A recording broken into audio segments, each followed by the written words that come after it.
Welcome sa The Battle Station.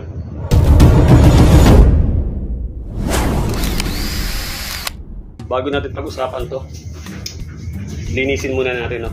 Para pumogi naman ng konti.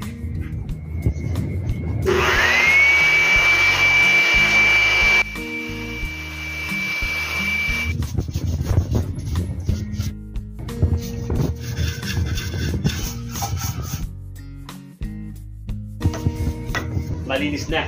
Nung nilinisan ko, hindi na siya pumogi, umangas pa. Ngayon pag-usapan natin ang angas ng tablespoon na to.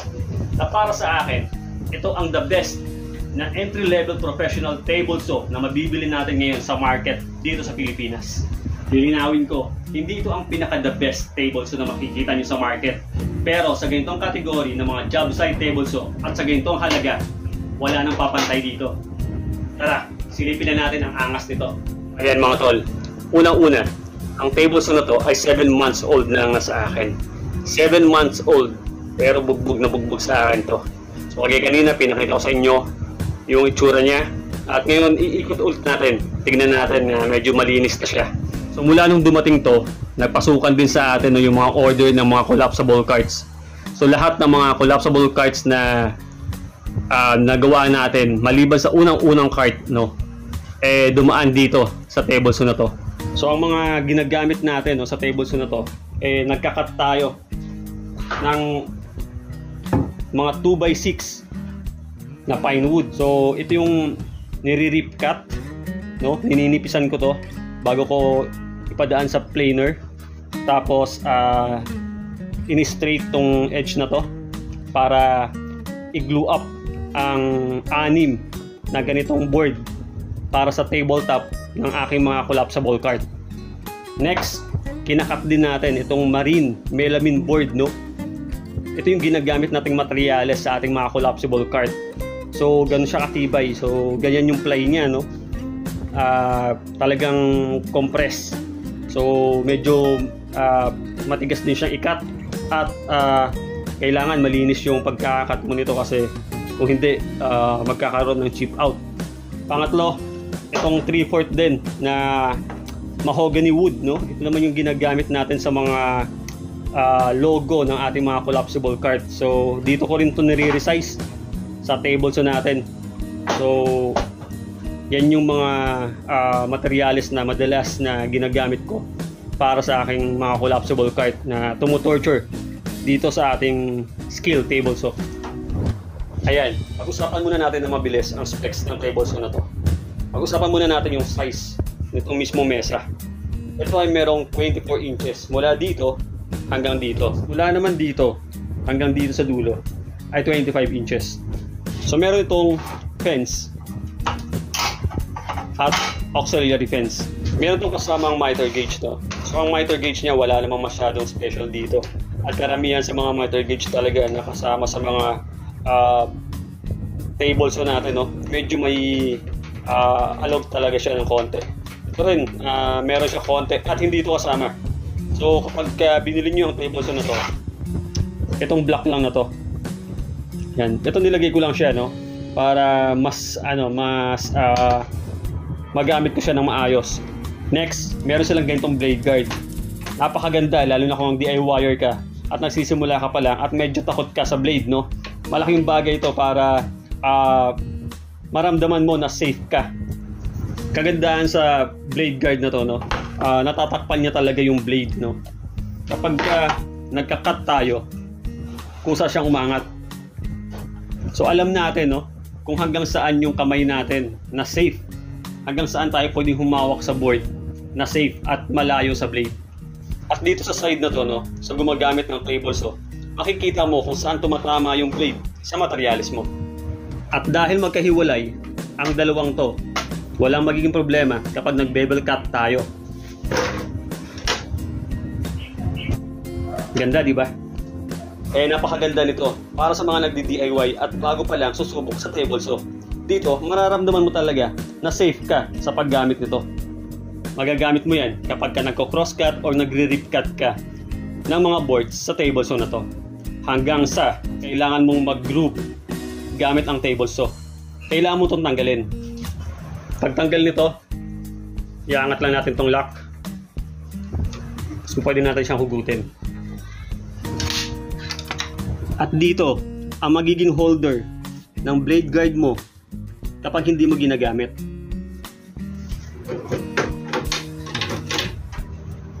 Ang table saw na to ay merong 10 inches blade na karaniwan sa mga job site table saw na kagaya nito.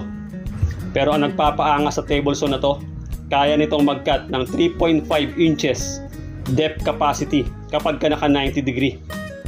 Ang karaniwang table saw hanggang 3 inches lang.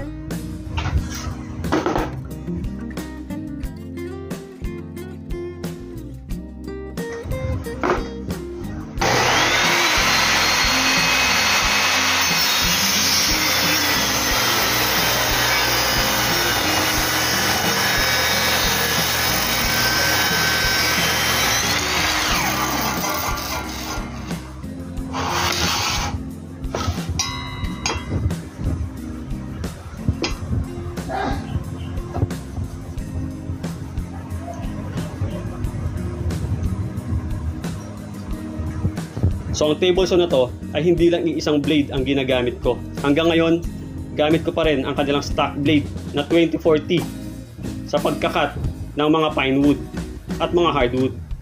Yung mga ganitong blade naman or mga ganito, ginagamit ko siya para sa pagkat ng mga melamine board para mas less ang tear out. Hindi lang yun, ang nagpapaangas sa table saw na to, pwede kang gumamit ng mga dado blade. Kasing kapal nito at higit pa. Kaya niyang tumanggap hanggang 5/8 inches na dado blade. So kapag nag-groove tayo gamit ang table saw na to, kailangan natin itong ibaba. Sa ibang model nila, madali lang ito buksan. Dito sa model na to, kailangan mo siyang pihitin para matanggal ang insert plate. Para ma-adjust ang riving knife, kailangan nating pihitin pataas itong lock. At kapag napihitin natin yung lock, pwede na nating i-adjust yung riving knife. Kailangan natin itong hilahin papunta dito at ito may iwan. Tapos pwede na nating ibaba. Diyan yung isang level niya na pantay lang dito sa blade. Kung kailangan mo pang mas mababa, meron pa. Kapag okay ka na, pwede mo na siyang i-lock. Kung makikita natin, malaki pa yung space para sa dado blade. So pagkabit ng insert plate, kailangan lang natin ipasok to dito sa slot niya at ibaba. Tapos pwede na natin itong i-lock para hindi na siya maiangat. Ngayon may nagtatanong, paano daw maipapantay itong insert plate dito sa kanyang table? Kung mapapansin nyo, no, itong insert plate ay naka-flush na dito sa ibabaw ng table ko. Nung dumating sa akin ang table saw na to, akala ko marami pa akong i-calibrate. Ang totoo, ito lang ang kinalibrate ko. Para gawin yun, meron tong 4 na hex screw na maliliit. Kailangan mo lang siyang pihitin para mag-flush itong insert plate dito sa table. Ganun kasimple. At ang table saw na to ay cast alloy. At meron lang siyang powder coated, no, na ganitong kulay. So kung mapapansin nyo, may mga scratches na. Pero yung mga scratches na yan, hindi naman siya makaka-apekto sa performance niya. Kaya nga na sinabi ko, wala na akong kinalibrate sa table saw na to, kundi yung insert plate. Kahit itong rack and pinion fence niya, ay nakakalibrate na din. Kung mapapansin nyo, meron tayong dalawang markings. May kulay white at may kulay black. Ang kulay white ay nagsisimula sa 0 at ang kulay black naman nagsisimula sa 100. Yan ay dahil meron tayong dalawang slot para sa ating fence. Kapag dito tayo sa unang slot, dito tayo magbabasa sa kulay white. Ito yung babangga dito sa blade. Kaya meron tayong 0 sa unang-unang number. Pag nilagay naman natin ang ating fence dito sa pinakahuling slot, magagamit natin ang kanyang pinaka-maximum rip capacity na 25.5 inches. At dito tayo magbabasa sa kulay black. Dito sa unang slot, kapag tinodo natin, makakapag-rip cut ka ng 21.5 inches. Kapag nilipat naman natin to dito, iangat lang natin to Ganun din sa kabila.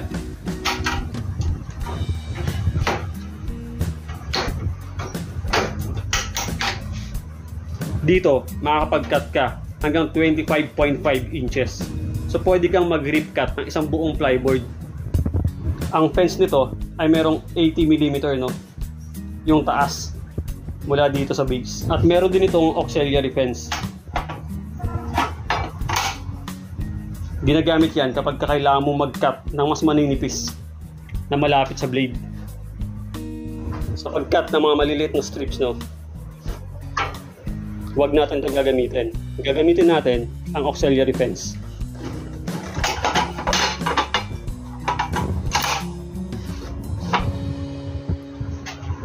Para meron tayong enough space sa kamay natin at sa push stick. At hindi rin masisira ang fence natin.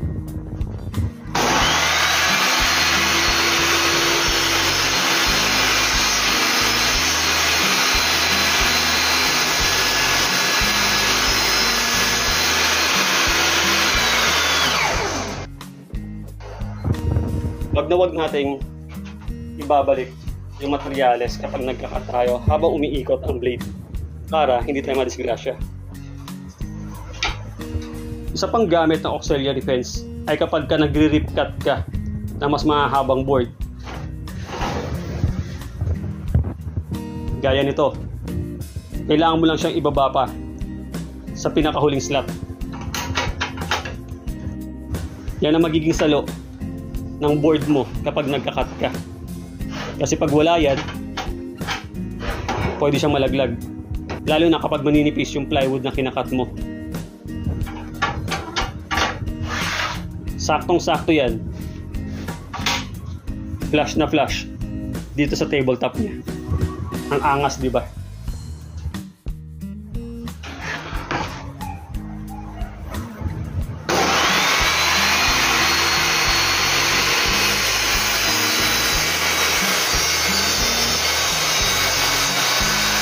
Sa paggamit ng miter gauge, huwag natin pagsabayin ang miter gauge at ang fence. Kung gagawin mo itong stopper, kailangan mo na isa pang block para makapag multiple cut ka. Kapag naset mo na, tatanggalin mo to para magkakaroon ng space dito at hindi tayo magkakaroon ng kickback.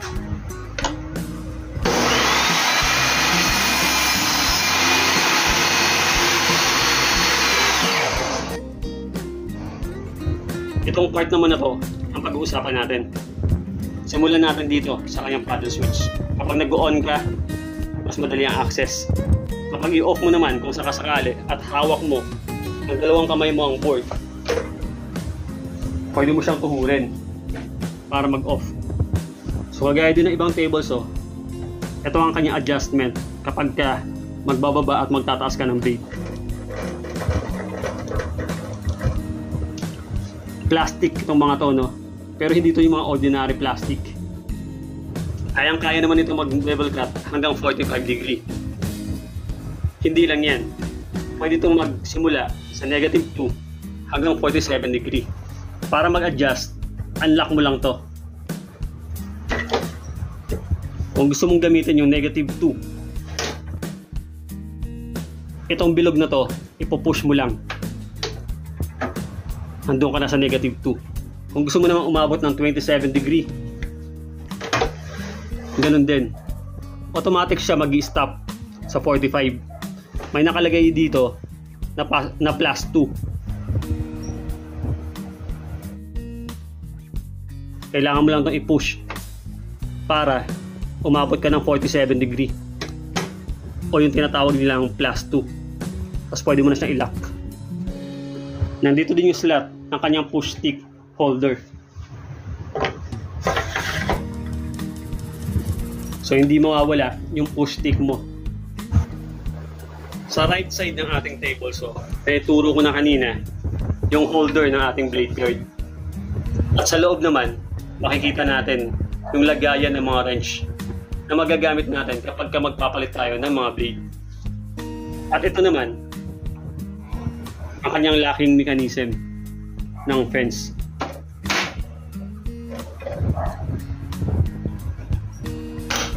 Yan ang kanyang release. Yan ang kanyang lock. Kung mapapansin nyo, may handle din dito, no? Yan ay kapag kailangan natin i-fold yung mga legs at dito natin siya hawakan. Kung sakasakali naman na iuusog lang natin yung table saw, no? Meron din tayong handle dito. At dito. Sa left side naman ng ating table saw, kita agad natin, no, yung kanyang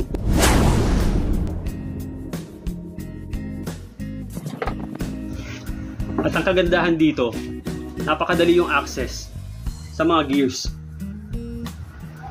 So kagaya kanina, mabilis ko siyang nalinisan, mabilis ko siyang nalangisan. Dito rin sa side na to ay mayroong cable organizer para hindi pa kalat-kalat o nakakagulo yung kable mo. Ito din ang holder ng miter gauge. Sa likod naman ng table saw, ito ang makikita natin. Adapter para sa vacuum.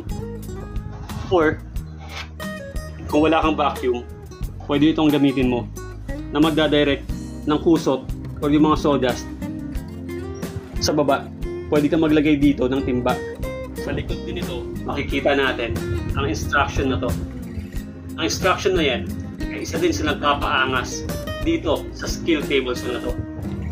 Yan ang instruction para maging parallel ang blade mo sa fence. Kung paano gagawin, ito ang tinutukoy nila. Ito yung parang butterfly, kailangan mo lang siyang luwagan. Yan. Kapag naluwagan mo na, pwede mo na itong pihitin para maparallel itong blade mo sa fence. At kapag okay ka na, ilalak mo lang ulit yon gamit itong butterfly na to. Hindi ko yan ginalaw nung dumating sa akin ang table saw na to. Kasi nung dumating sa akin to, perfect na at parallel na ang blade niya sa fence. Lahat wala na akong kinalibrate maliban dito. Kapag kailangan mo siya i-transport, unang-una, safety first. Kailangan nakalubog ang blade mo. At paano nga ba ang tamang pagtago ng fence? Una, yung auxiliary fence, ay ilagay natin dito. Tanggalin natin. At ililipat natin dito. Kailangan lang natin siyang baliktarin ng pagganito.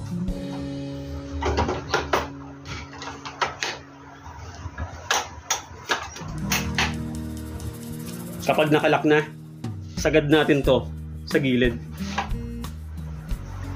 At ilak natin yung fence. Safe na safe yung fence natin sa ilalim ng kanyang holder habang nagtatransport. Ang mga built-in stand nga pala ng table saw na to, ang tatlo magkakapareho maliban sa isa. Ito ay may micro adjustment din para kapag itinayo mo siya sa hindi level na lugar, ma-adjust mo to at hindi siya gagalaw-galaw. Kapag nakatayo ang ating table saw, meron itong 22 inches ang kanyang height. Ngayon, ipo-fold naman natin. Dito tayo magsisimula sa side na to, kung nasaan yung holder ng ating fence. Ito ay mayroong rubber. Ito ang sasalo kapag nagpo-fold tayo. Meron itong mga lock sa kanyang mga legs. Pupush lang natin, tapos pwede na natin siyang i-fold.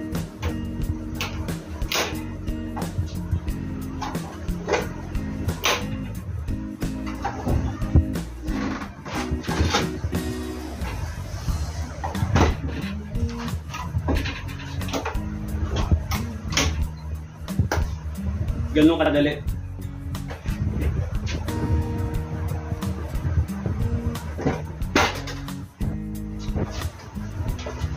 At kapag naka-fold ang ating table saw, meron itong height na 14 and 1/4 inches. Ayan mga paps, kung gusto nyo bumili ng ganitong skill table saw, ilalagay ko sa description sa baba ang mga link kung saan kayo makakabili nito. Huwag nyo kalimutan i-like ang video nito at mag-subscribe sa channel ko at i-hit ang notification bell button para sa mga susunod pang tools na pag-uusapan natin.